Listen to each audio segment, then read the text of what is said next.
Civil હોસ્પિટલમાં વધુ એક ગંભીર બેદરકારી સામે આવી છે। સિવિલ હોસ્પિટલ બ્લડ બેંકમાં ગંભીર બેદરકારી સામે આવી છે।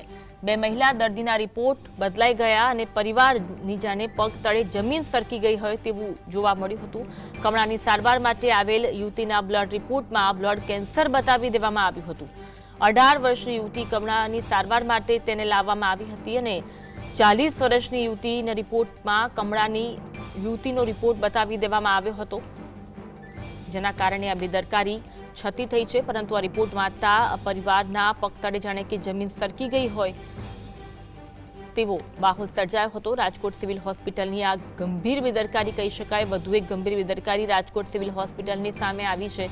સિવિલ હોસ્પિટલ બ્લડ બેંકમાં આ ગંભીર બેદરકારી સર્જાઈ હતી। બે મહિલા દર્દીના રિપોર્ટ હતા તે રિપોર્ટ બદલાઈ ગયા હતા। આજ અંગે વધુ વાત કરીશું। સંવાદદાતા લકી ફોનલાઈન પર જોડાયા છે। લકી, બે મહિલા દર્દીના રિપોર્ટ બદલાઈ ગયા હતા અને પરિવારના પગ તળે જમીન સરકી ગઈ હતી, વિગત જણાવશો?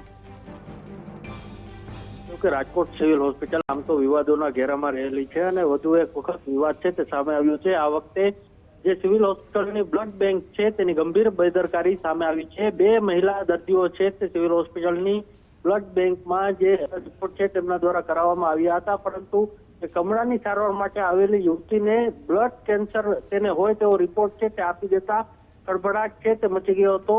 18 વર્ષની યુવતી જે કમળાની સારવાર માટે તેમને લાવવામાં આવી હતી, તેમને જે 40 વર્ષની જે મહિલાનો જે કમળાનો જે યુવતીને બતાવવામાં આવી હતી તેમને બ્લડ કેન્સરનો રિપોર્ટ છે તે દઈ દેવામાં આવ્યો હતો। આ રિપોર્ટ સામે આવતા તેના જે પરિવારજનોની પગ નીચેથી જમીન છે તે સરકી ગઈ હતી।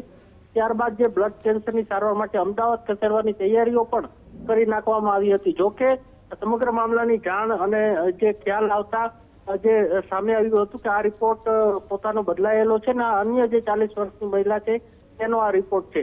ત્યારબાદ જે બેદરકારી દાખવનાર જે હોસ્પિટલના જે કર્મચારી હતા એની પાસે જે આ સ્ટાફ દ્વારા માફી છે તે માંગવામાં આવી હતી અને આજે જે છે એ પણ કરી હતી। જી આભાર માહિતી આપવા માટે।